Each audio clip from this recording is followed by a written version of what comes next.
Bihari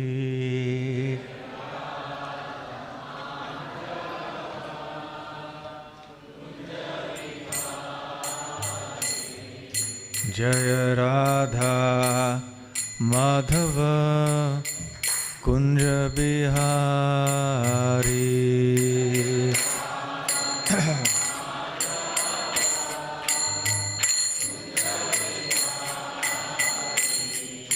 Jai गोपीजन Vallabh Girivardhari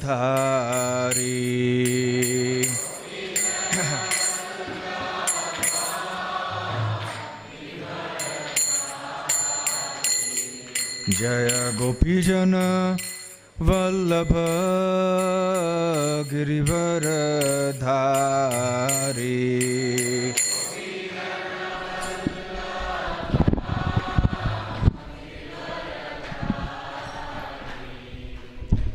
Yashodanandan Braj जनरंजना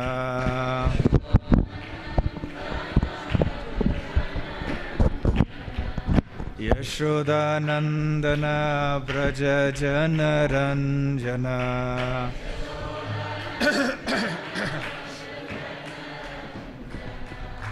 Yamuna Tirah वनचारी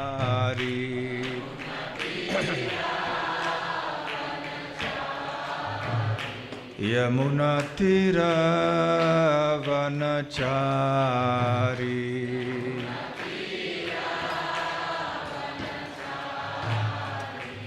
Jai Radha Madhav Kunj Bihari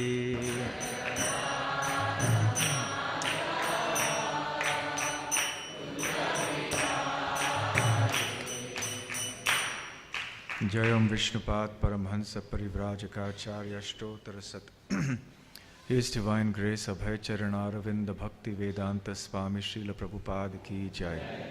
Ananta Koti Vaishnava Vrinda ki jai. Shri Shri Gandharvika Giridhari Shriman Mahaprabhu ki jai. Shri Lakshmi Narasimhadeva Ananta Dev Shri Prahlad Maharaj ki jai. Grantharaj Srimad Bhagavatam ki jai. Shri Narasimha Chaturdashi Mahamahotsav ki jai. Gaur Premanande. All glories to the assembled devotees. All glories to the assembled devotees. All glories to the assembled devotees. All glories, all glories, all glories to Shri Guru and Gauranga.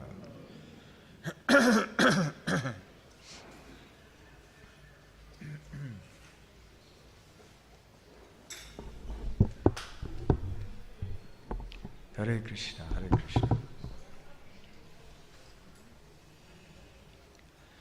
Om Namo Bhagavate Vasudevaya. Om Namo Bhagavate Vasudevaya.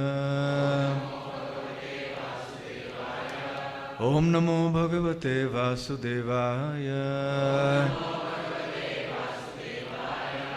Narayanam Namaskritya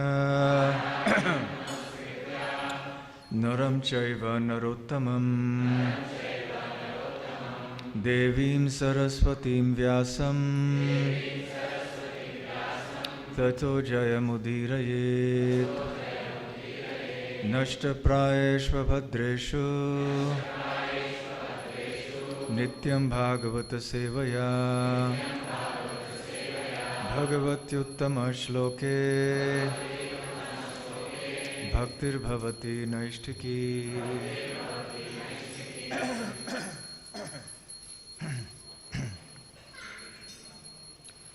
Reading from Srimad Bhagavatam, Canto 7, Chapter 8. The Lord slays the king of the demons. Text 10.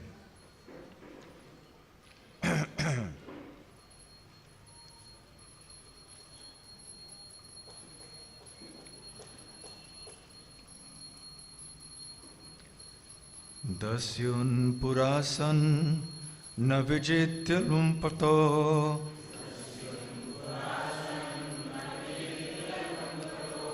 Manyanta eke svajita disho dasha. Jitatmano gyasya samasya dehinam. Sadho svamoho prabhava kuta pare. Dasyun purashan na vijitya lumpato. Manyanta eke svajita disho dasha.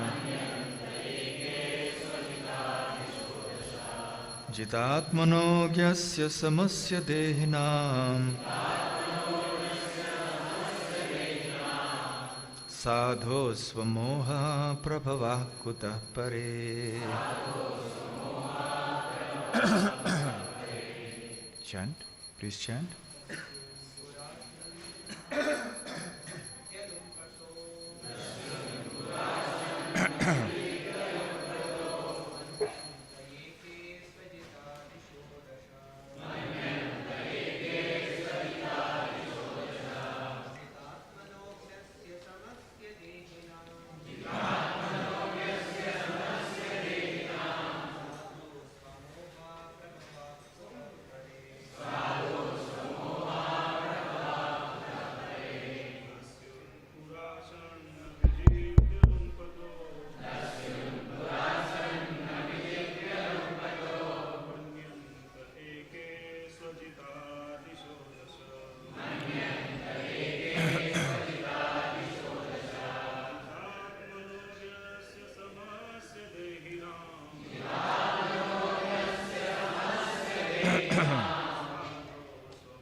Matajis, anyone?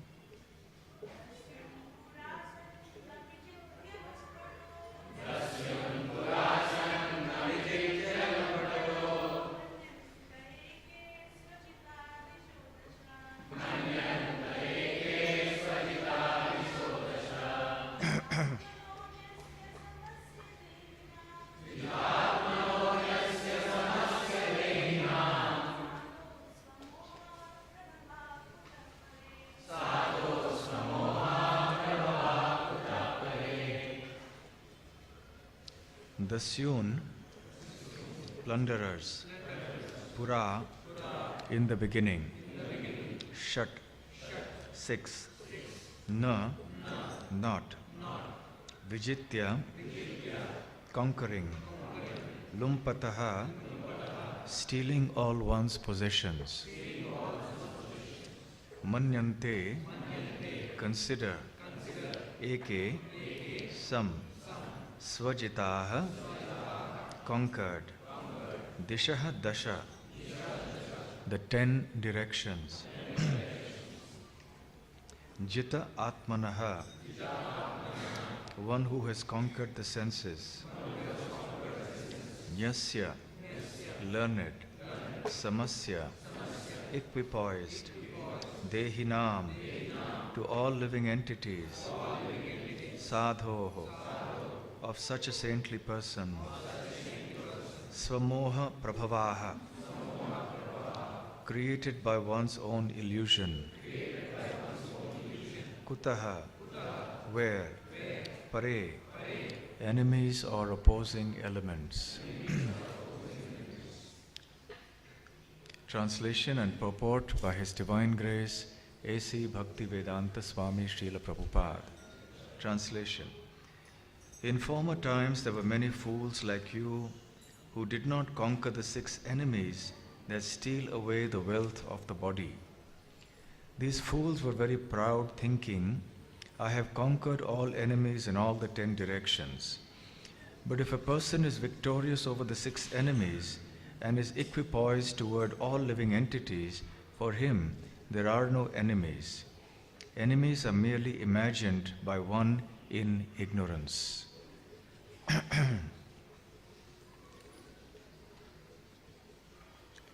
Purport. In this material world, everyone thinks that he has conquered his enemies, not understanding that his enemies are his uncontrolled mind and five senses. Manhashtashthanindriyani prakriti sthani karshati. In this material world, everyone has become a servant of the senses. Originally, everyone is a servant of Krishna, but in ignorance one forgets this, and thus one is engaged in the service of Maya through lusty desires, anger, greed, illusion, madness, and jealousy. Everyone is actually dependent on the reactions of material laws, but still one thinks himself independent and thinks that he has conquered all directions. In conclusion, one who thinks that he has many enemies is an ignorant man, whereas one who is in Krishna consciousness knows that there are no enemies but those within oneself, the uncontrolled mind and senses.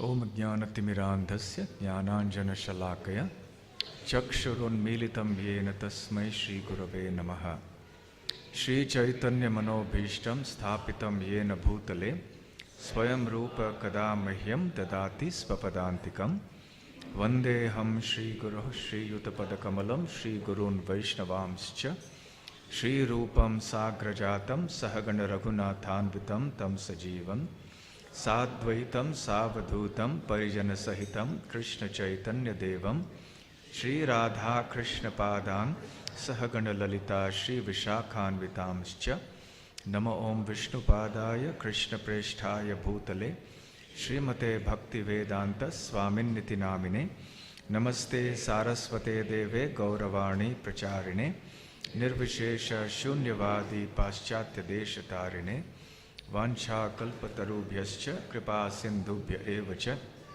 Tanam Pavanebhyo Vaishnavebhyo Namo Namaha Jai Shri Krishna Chaitanya Prabhu Nityananda Shri Advaita Gadadhar Shivasadi Gaura Bhakta Vrinda Hare Krishna Krishna Krishna Hare Hare Hare Rama Rama Rama Hare Hare Hare Krishna. So Prahlad is continuing his teachings to his father. No father likes to be instructed by his son. So naturally Hiranyakashipu is also not happy that his son is instructing him. And he's instructing him on a topic that is much to his dislike. Number one, the question of devotional service to Lord Vishnu, who is the avowed enemy of Hiranyakashipu. And secondly, to talk of, you can't hear at the back? Okay.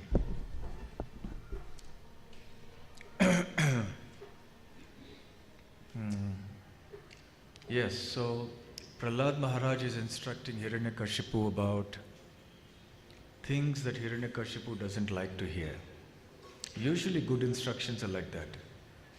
We don't like to hear, because it goes against the way our mind and senses want to do things. So the first thing that Hiranyakashipu doesn't like is devotion to Vishnu or Krishna. And the second thing is Hiranyakashipu likes sense enjoyment. And Prahlad is telling him to control his mind and control his senses, which is something that is very distasteful to Hiranyakashipu. After all, the very name Hiranyakashipu is very indicative of his mentality. Hiranya means gold, and Kashipu indicates a soft bed. So one who likes all the enjoyments of life is Hiranyakashipu. And you tell somebody who is so extremely attached to sense enjoyment, whose very name indicates that his life and soul is sense enjoyment, then, and if you instruct this person in control of mind and senses, you don't expect him to have a very pleasant response. When some of the disciples of Srila Bhakti Siddhanta Saraswati Thakur went to UK, to England, and they were preaching Krishna consciousness. They met some person who had the title of a lord. In England, they give such titles. So the Lord was asking them, I've heard a lot about Brahmins in your country. So can I also become a Brahmin? So they said, yes, certainly. So what do I have to do to become a Brahmin? He said, you have to first of all stop eating meat, stop taking all forms of intoxication, stop all sorts of illicit sexual activity, and stop gambling.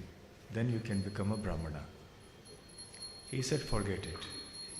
What is the point of living? If I can't do these 4 things, then what's the purpose of life? So people who are very attached to sense enjoyment think this is the very goal of life.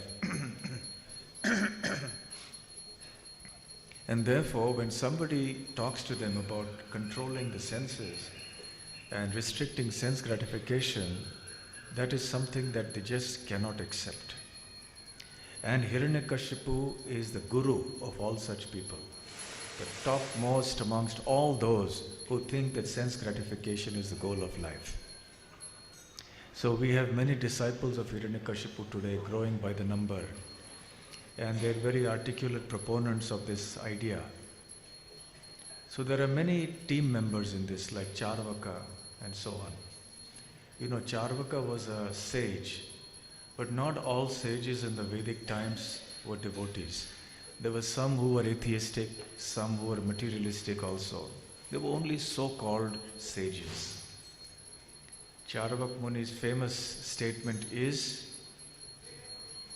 Ranam kritva gritam pibet yavat jivet sukham jivet bhasmi bhutasya dehasya kim punaragamano bhavet. So long as you live, enjoy life. Beg, borrow or steal, but eat food cooked in pure ghee. Because in those days, and even today, the standard of good food is that which is cooked in real ghee, not in dalda or something like that. So, who has seen the previous life? Who has seen the next life? Everything is over when this body is destroyed. Bhasmi bhutasya dehasya. When this body crumbles into ashes, kim punaragamano bhavet. Who has seen whether there is a future, the next life? What is this idea of law of karma and that you having to accept the reactions of your karma in future lives? So in this life, simply enjoy as much as you can. So this is Hiranyakashipu's ideology, Charvaka's ideology. But Prahlad Maharaj is a great devotee of the Lord, is completely opposed to that ideology. He says we must control the mind and senses and dovetail them in the service of Krishna. Then that is the perfection of our mind and senses. If we cannot conquer the mind and senses, what is the use of conquering the whole world? This is the point that Prahlad is making here. In former times, there were many fools like you, he's telling his father on his face. But when he uses such words for his father, he is not speaking it with malice. He is not speaking it with hatred or envy or disrespect. He is just speaking honestly from his heart with a devoted mentality, being a genuine well-wisher of his father. So he's saying in the former times there were many fools like you who did not conquer the 6 enemies that steal away the wealth of the body. So who are the 6 enemies of our body? Our neighbor, our business competitor, our boss in the office, maybe the wife or the husband in some cases. So who are the 6 enemies? The 6 enemies are lust, greed, anger, pride, envy, illusion. These are called the Shad Ripu. Shad refers to 6. Ripu refers to enemies. So the real 6 enemies in life are these 6 enemies who are all within us. So Prahlad is saying that there are many people who tried to conquer the the whole world. And maybe they succeeded also, partly or maybe fully. But they could not conquer their own mind, could not conquer their own senses. So what is the use of such conquest? It is futile and useless. And these 6 enemies steal away the wealth of the body. So long as these 6 enemies exist within the body, within the mind, and they are very strong and dominating in our life, then even if we have control of the whole world, we will never have peace of mind. We will never have happiness and joy. On the other hand, someone who has conquered his inner self, the mind and the senses, but may not have any wealth in this world, may not have conquered any land, may not have conquered so many kingdoms and people, may not have a big house, etc. But such a person is a true victor in life. This conquest is a real conquest. But who talks about this? The only conquest that is talked about and glorified in the history books, in everywhere else, and who are the people who are respected, who have made physical conquest. But the internal conquest is the real conquest. And that is the kind of conquest that is really appreciated in the Vedic scriptures. That is the conquest that is glorified. And a person who has conquered the mind and the senses is the true glorious person. So in any case, Prahlad Maharaj is instructing his father that there were many people like this who, having conquered the world, became very proud, thinking, I have conquered all my enemies in all the 6 directions. And because of this, they think that they have become successful in their life. This is the demoniac mentality. In the 16th chapter of the Bhagavad Gita, Lord Krishna explains the difference between the demoniac mentality and the divine mentality. And there Krishna is explaining how people are so proud because of all that they have acquired. They don't realize the futility of it all. But Srila Prahlad Maharaj is explaining here that such pride is bound to be crushed. Pride cometh before the fall. And eventually everybody who may have acquired a huge kingdom, a lot of wealth, name, fame, etc., one day will bite the dust. He or she will have to die. And then all that name and fame and glory and wealth and conquest comes to naught.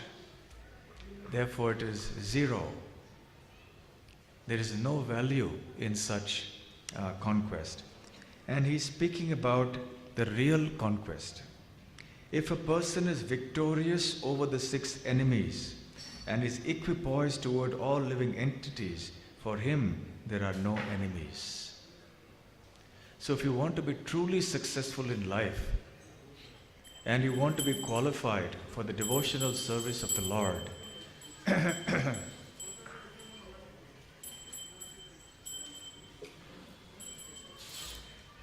Krishna. Hare Krishna. Stop. Don't speak.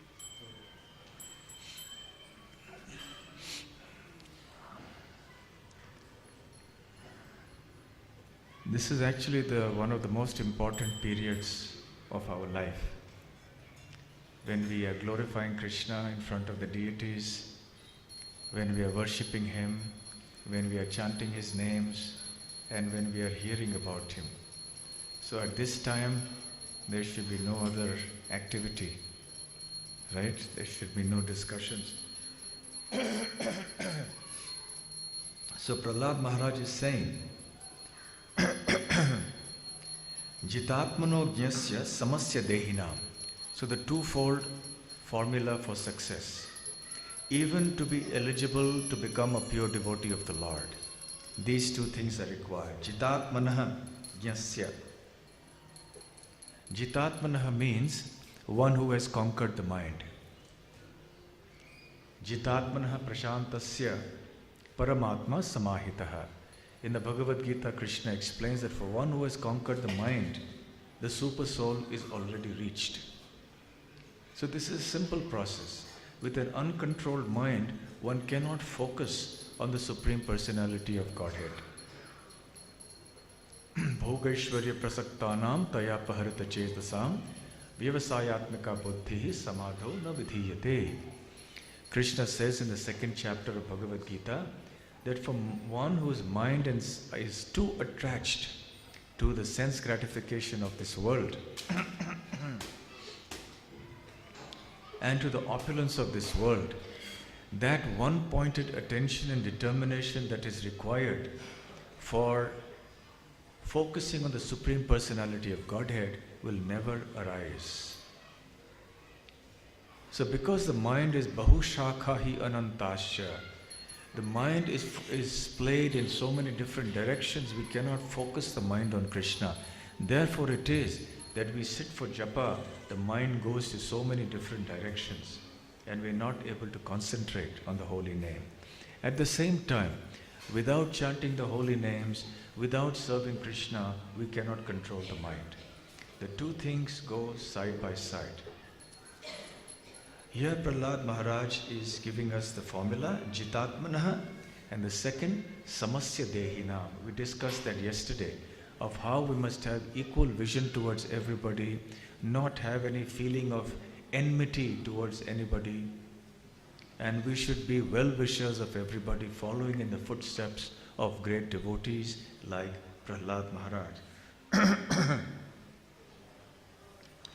And if that is so, Swamoha Prabhavaha Kutaha Pare, for those who have done these two things, who have controlled their minds and who are equally disposed towards all living entities, then Kutaha Pare, where is the question of any enemies in life? Pare here refers to those who are opposed to us or those who are enemies. So where is the question? Kutaha, where is the question of such enemies coming in? In any case, Swamoha Prabhavaha, these enemies are simply concoctions of the mind to think this person is my enemy, this person is my friend. So Prahlad Maharaj is giving this good instruction to Hiranyakashipu because he knows that Hiranyakashipu is firmly under the control of these six enemies. So even though Hiranyakashipu thinks he's the Lord and Master of the universe, but actually he's completely under the control of his six enemies. He's not the victor, he's the loser. Now Hiranyakashipu doesn't like this at all. And he becomes very angry. So in the Hitopadesha it is said, Upadesho hi murkhanam prakopaya na shantaye. So if you give good instruction to a foolish person, his anger only increases. Just as when you feed milk to a poisonous serpent, the poison of the serpent merely increases, that's all. Milk is otherwise very nourishing and nutritious, and given to a normal living entity, it increases the energy, the vitality of that person. But to a poisonous snake, it merely increases the poison. Similarly, good instructions are very valuable for one who has the consciousness to understand and accept it. But if such good instructions are given to those of demoniac mentality, then their poison, their envy, their anger simply increases. And we see this in the case of Duryodhana. Everybody practically, except the few around him, tried to give him good instruction. Krishna himself, Vidura, Bhishma, Gandhari, even Dhritarashtra tried on so many occasions to instruct Duryodhana. And Gandhari also actually rebuked him very harshly. She said that you are bent upon destroying our dynasty. Why don't you understand? Even Dhritarashtra explained so many things, but it was too late. Dhritarashtra should have taken corrective action right in the beginning. This is the nature of attachment, family attachment. So even he told him, Dhritarashtra told him, don't you understand that Krishna is the Supreme Personality of Godhead? Dhritarashtra had just heard this from his secretary Sanjay. Sanjay had enlightened Dhritarashtra about the glories of Krishna, that he is the source of the entire creation. And Duryodhan, when he heard this from his father, he became so enraged that he said, even if Krishna, by the blink of his eyes, destroys the entire universe, I will not give even an inch of land to the Pandavas. Obstinacy is one of the characteristics of the demoniac mentality. Srila Prabhupada used to give the example of the two people who were fighting, whether the scissor is right or whether the knife is right, is a better thing to do. And they were both fighting. One said scissor, the other said knife. They said no, so they got into a very big argument. It became very heated. Eventually they started physically assaulting each other and punching each other.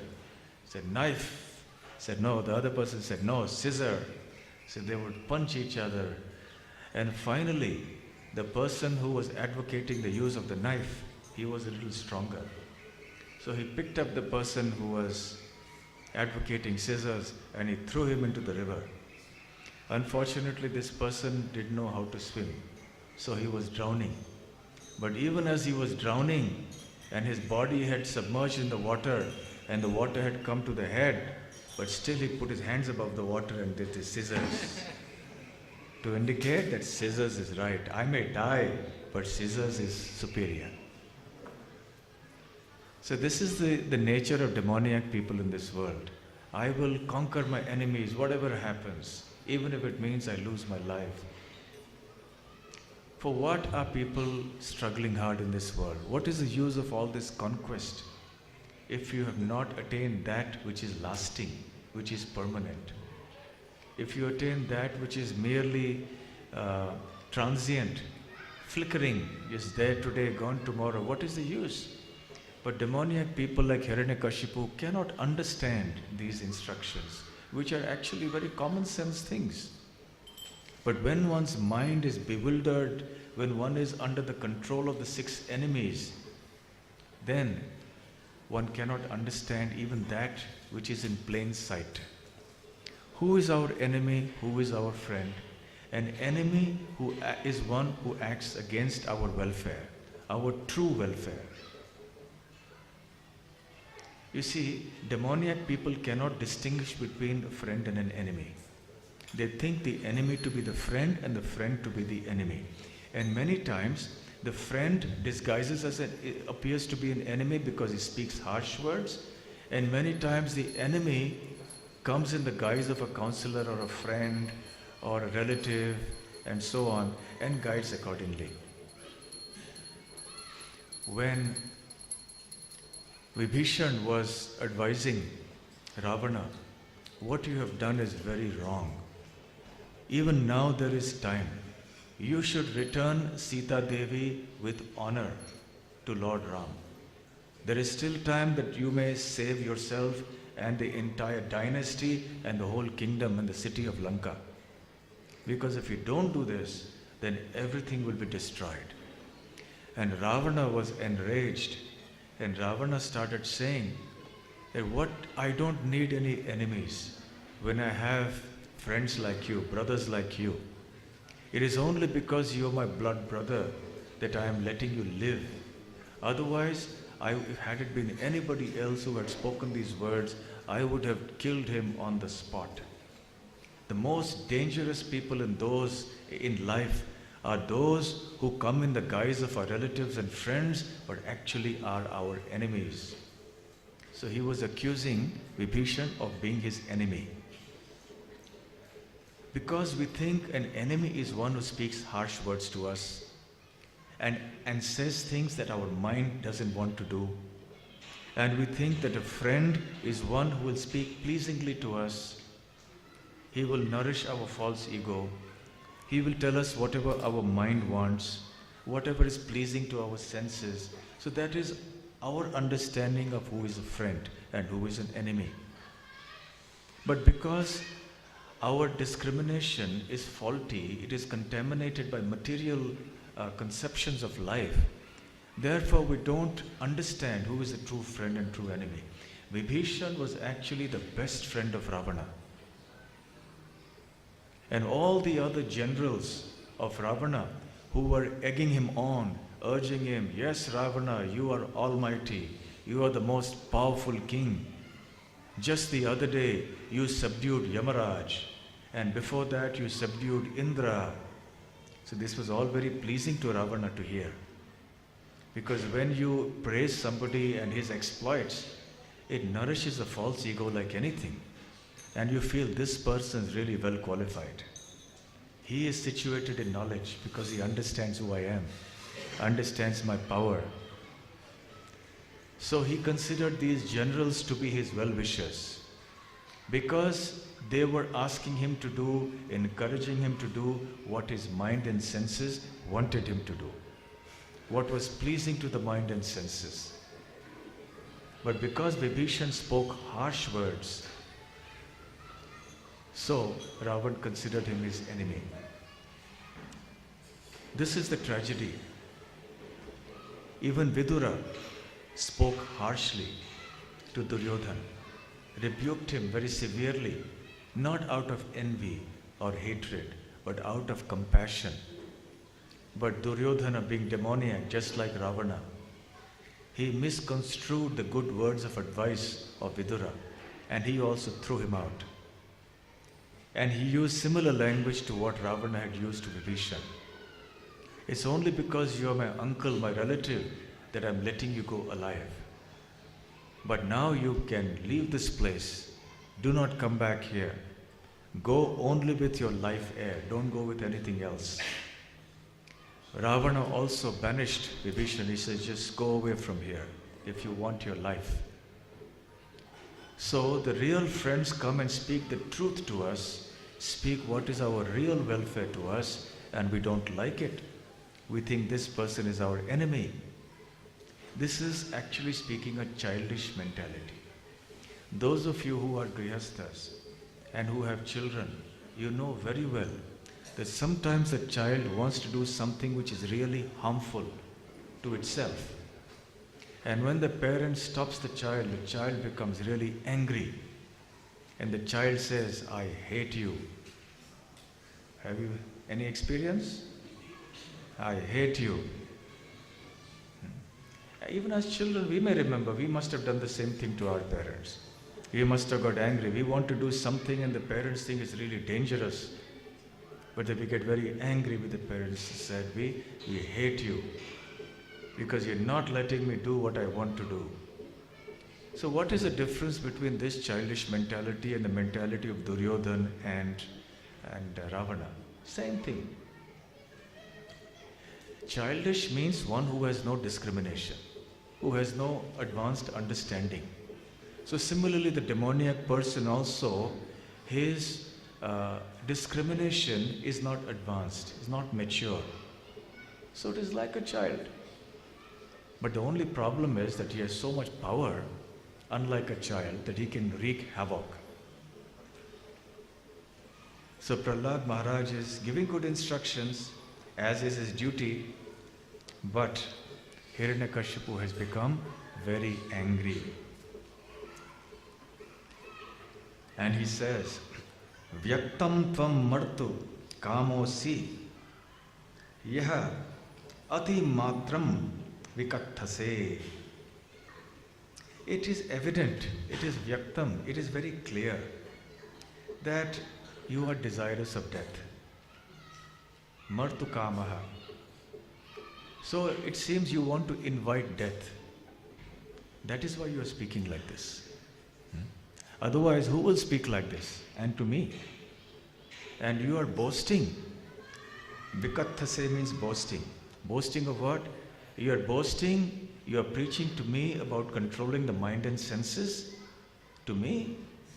As if I am not controlling the mind and senses. So Hiranyakashipu is implying that my mind and senses are perfectly in my control. And you think that you can control your mind and senses better than me? So these are words that are spoken by someone who is very keen to die. So it seems to me that you are very eager to meet your death. O Mandatman, O unfortunate one, whose intelligence is polluted and spoilt. So he says, "Oh, you rascal, you are trying to minimize my value as if you were better than me at controlling the senses. This is over-intelligent. I can therefore understand that you desire to die at my hands. For this kind of nonsensical talk is indulged in by those about to die." Prabhupada explains in the purport that this kind of preaching of Prahlad to his father, even though it made Hiranyakashipu angry, was still effective. Why? Because Hiranyakashipu became so angry that he wanted to kill Prahlad, and it is at this time that the Lord appeared. You see, if Hiranyakashipu had not tried to harass Prahlad, the Lord may not have appeared. He may have used his agents to kill Hiranyakashipu in some way. But now that the Lord was personally about to appear, Hiranyakashipu's future was bright, because he was going to be killed by none other than the Supreme Lord himself. What greater death, what better death can there be? If at all one has to be killed by somebody to die, what better death than to be killed personally by the Lord himself? And then Hiranyakashipu continues his ranting, his tirade. Yas tvaya manda bhagyokto mad anyo jagatishvaraha. So you are saying, O manda bhagya, O unfortunate one, uktaha, you are speaking. What are you speaking? You are speaking that there is mad anyaha jagat ishvaraha. You are saying that there is someone other than me who is the Lord. So you are unfortunate because you think like this. You dare to claim that there is someone who is a Lord other than me? Because Hiranyakashipu was so powerful, he thought, I am the Lord. I am the creator. I am the master of everything. This is the nature, the illusory nature of false ego. That we become blind to the reality of life. And we start thinking no end about ourselves. So this is also kind of madness. Therefore, pride is called mother in Sanskrit. What are the 6 enemies? What are the Sanskrit terms for the 6 enemies? Kama. Kama means lust. Then Krodha means anger. Then Lobha means greed. Mada, pride. Moha, illusion. Matsarya, envy. Now, what is the term for pride? Mada. What is the meaning of mada? Mada means intoxication. In intoxicated state of consciousness, how does a person speak?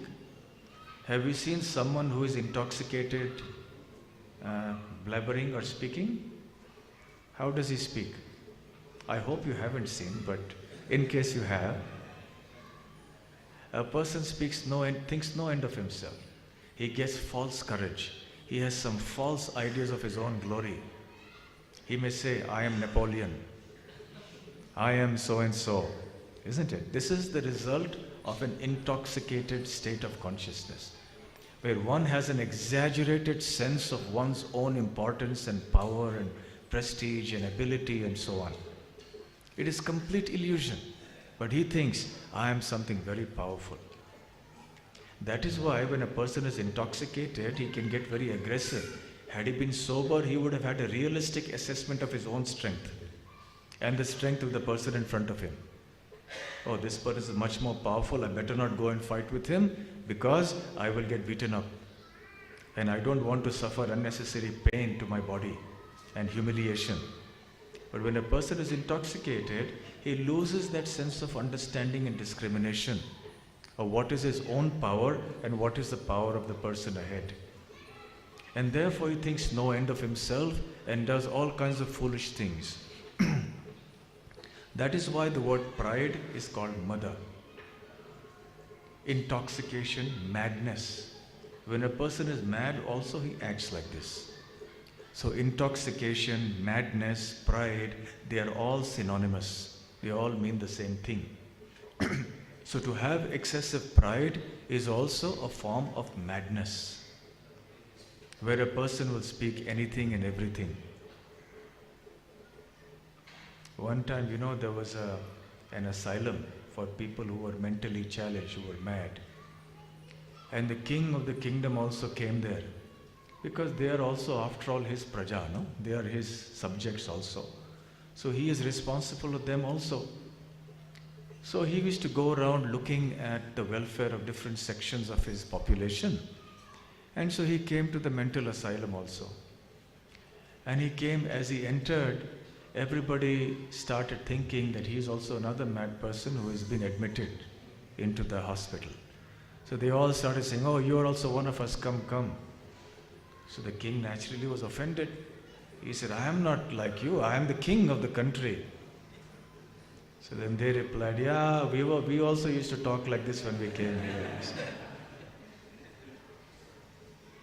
So we may not exactly think that I am the king, but the idea that we want to lord it over, that we have this idea that I am something special, very close to being thinking that we are God's gift to humanity. This is what many people in the world who have some power, they think like that. And they live in such a delusional world, of their own world they live. They completely cut themselves off from reality. This is the downfall of many big leaders, powerful kings and presidents and prime ministers, dictators, because they live in their own world of madness and illusion. They have no idea of the reality of life, and usually they're just surrounded by a coterie of people who just egg them on and praise them. They have nobody who can tell them the truth, the reality. So our best friends will be those who may sometimes speak harshly to us, in the sense of telling us the truth. We should not think them to be our enemies. We should not always surround ourselves by people who will always say yes, yes, yes, yes. No, yes men. You know what is a yes man? Whenever you say yes, yes, yes. Whatever you say, yes, yes, yes. No, we must also have somebody who will say, "No, Prabhu or Mataji, this is not correct. According to Krishna consciousness, this is not right for us to do." So we should have some devotees or some people around us who can tell us that. There is this joke about this person who he was told, "You are only the yes man of your boss." He said, "No, I'm also the no man. When he says no, I also say no." So we don't want to be that kind of no man. We don't want to criticize or give harsh advice just for the sake of giving it. But when there is a need, we should be willing to receive such good instruction, and sometimes we should be willing to give such advice to those whom we are concerned about. So anyway, so now he says, "Mad anyah jad jagat Ishvara." So you have been saying that there is some Ishvara, there is some Lord apart from me? Because Hiranyakashipu cannot believe that there can be some other controller apart from him. This is his delusional state. Kva asau yadi hassa sarvatra. Kva means where. So kva asau, that one. Asau means that one, that supreme control that you are talking about. Where is he? Where is that supreme controller that you are talking about? You are saying Saha Sarvatra. If he is everywhere, where is he? I can't see him. You are saying that that Supreme Lord is everywhere. And then he goes on to say, Kasmat stambhe? Why is he not present in the pillar before me?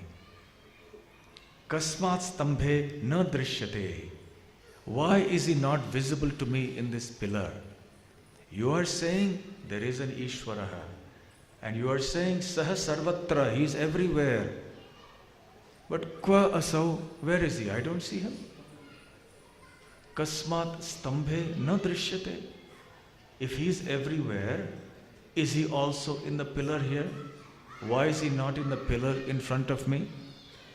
That is the question Hiranyakashipu wants to ask. Sometimes people say, God is everywhere, so why should we go to the temple? Isn't it? You have heard this argument? How would you respond to this argument? Suppose you are trying to invite somebody, your friend, your colleague, please come to the temple.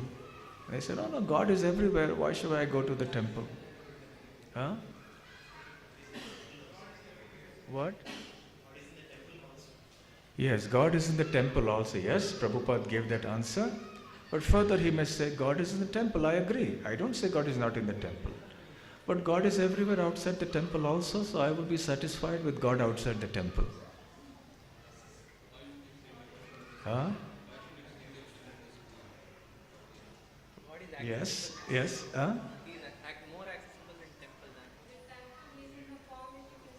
He is in the temple, he is in the form which you can see. Yes. The point is, God is everywhere, but can you see him everywhere? No.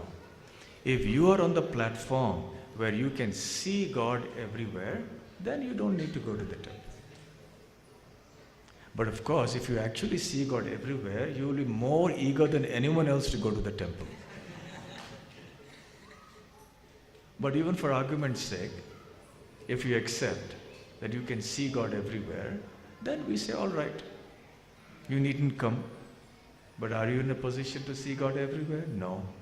So this is one of those arguments people give for the sake of arguing. Just for the sake of speaking or giving some argument because they don't want to accept what you want to say.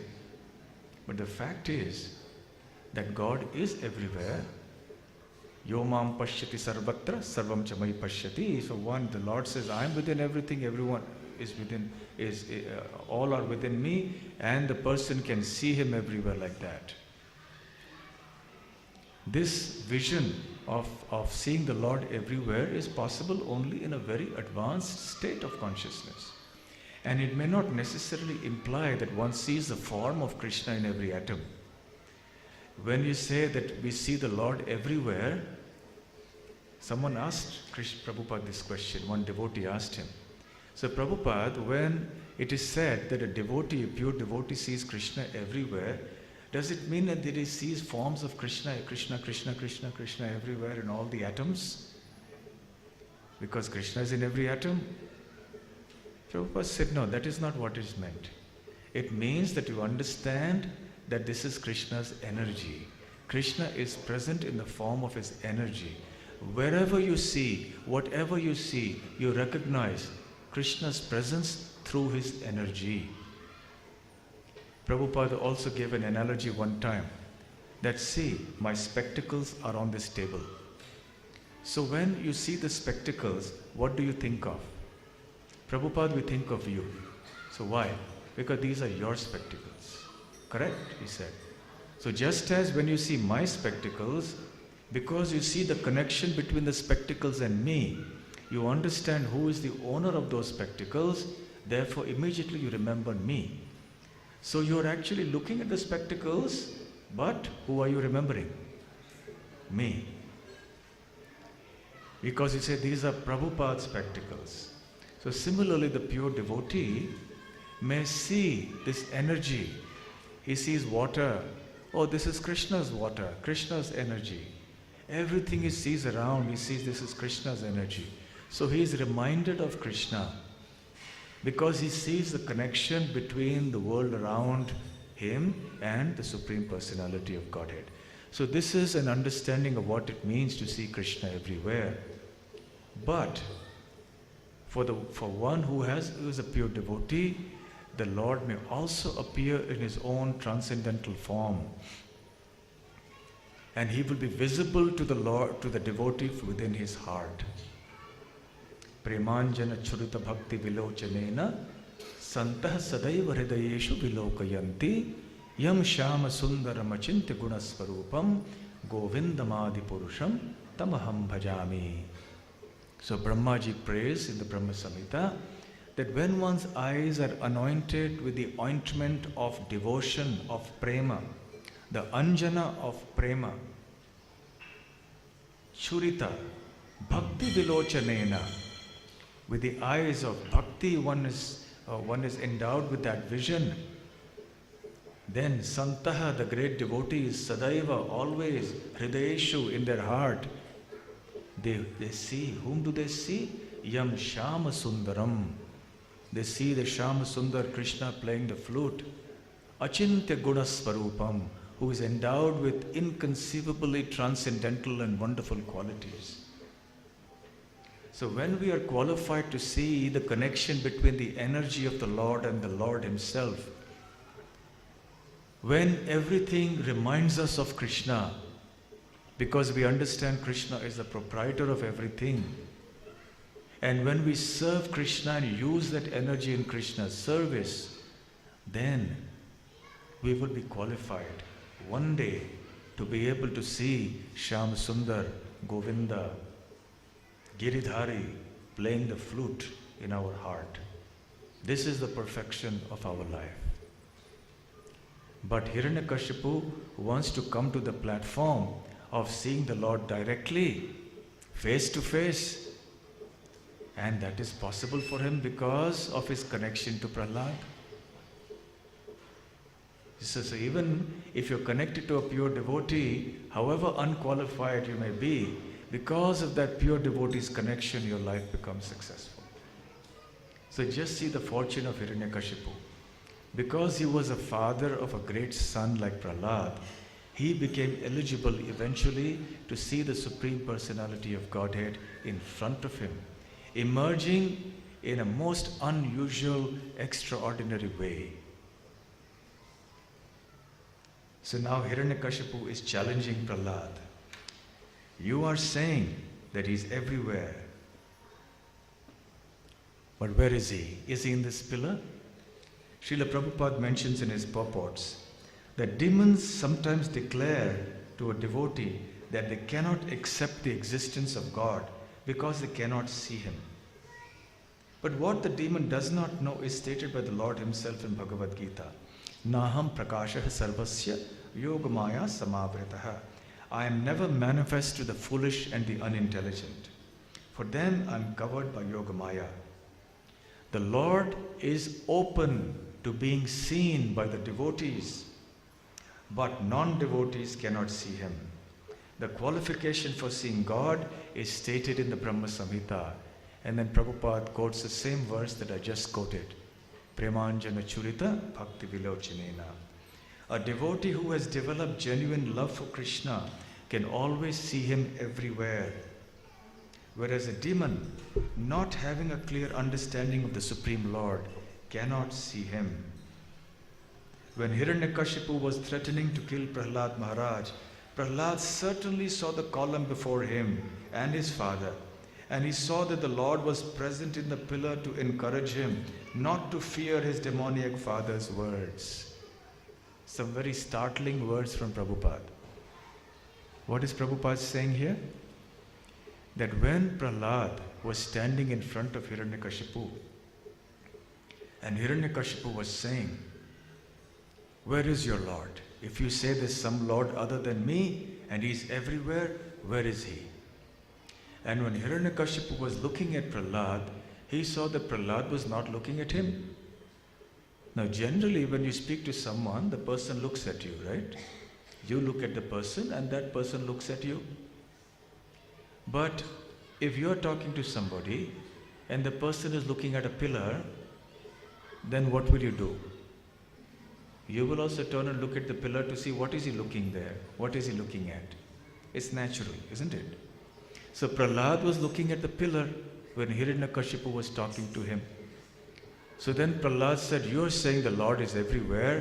Where is he?" He saw Prahlad looking there. "Is he in the pillar?" And why was Prahlad looking at the pillar? Because he was actually able to see the Lord in the pillar. This is what Prabhupada is saying here. That Prahlad was already seeing the Lord there inside. He understood that the Lord wanted to appear in this extraordinary way, to break the pillar and come out. So he saw the Lord and he was gazing at the Lord with devotion, least concerned about what Hiranyakashipu wants to say. Hiranyakashipu is angry, not angry. He says, "I don't care for it. The Lord is here in front of me. Why should I bother with all the threats and the harsh words of Hiranyakashipu?" You see, similarly for us, the greatest antidote, the greatest ointment for relief from all suffering is devotion to Krishna. If you have devotion to Krishna, nothing else matters in life. You may have all the torments of the world and all the troubles of the world. All the suffering in the world may come upon you. But if your mind is absorbed in devotion to Krishna, if your heart is full of bhakti, then nothing else matters. All the other so-called sufferings of the world are like water on a duck's back. You know this phrase, water on a duck's back? What happens when you pour water on a duck's back? It just flows out. So similarly, it is not that sufferings won't come to a devotee, but the sufferings come, but the devotee disregards them. They come and they go. So the devotee is not affected by these things because within himself or herself, there is so much of a feeling of happiness that he doesn't care about these sufferings. This is the lesson that we can learn from Prahlad's story. How important it is for us to develop that faith and that devotion to Krishna, wherein nothing else really matters. Therefore, Prahlad also says in an earlier section, "Naivod vijay paraduratyaya vaitaranyas tvad-virya gayana mahamrita magna chittaha shoche tato vimukha chetasi indriyartha maya sukhaya param udvahato vimudhan." This is also a famous verse from the 7th canto of Bhagavatam, where Prahlad says, "My dear Lord, na udvijay, I am not at all disturbed." Udvija means to become agitated and disturbed. Duratyaya vaitaranyas, this material world is also called vaitaranya because it's the interface between the spiritual material world, but this world also is full of suffering, duratyaya. Impossible to cross over the sufferings of this material world. Everybody is agitated, but my dear Lord, I am not agitated at all.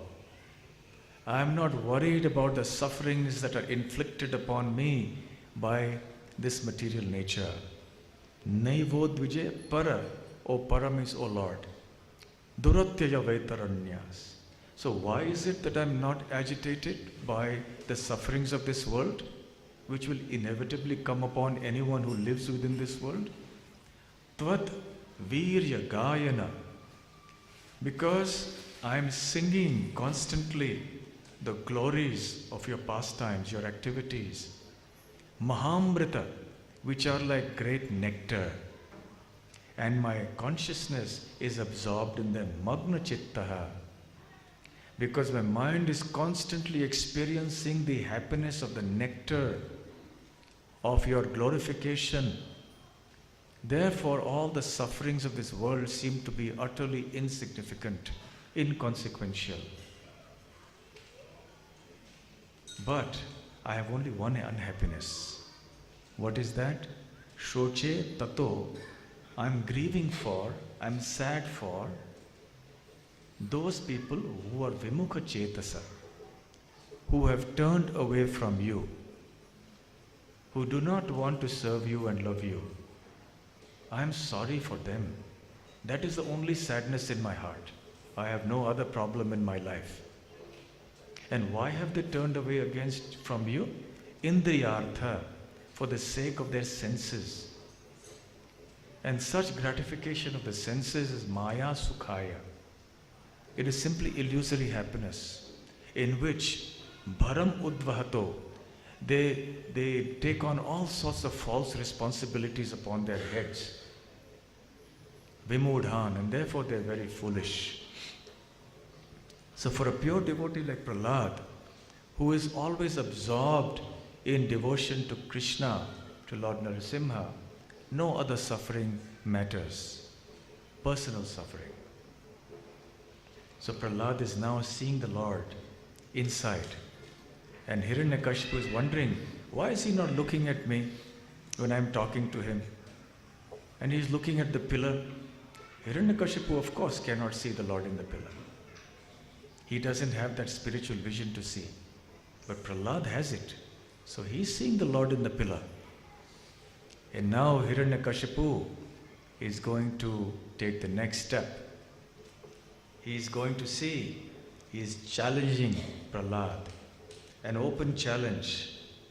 Because you are speaking so much nonsense, I will sever your head from your body. Now let me see your most worshipable Lord come to protect you.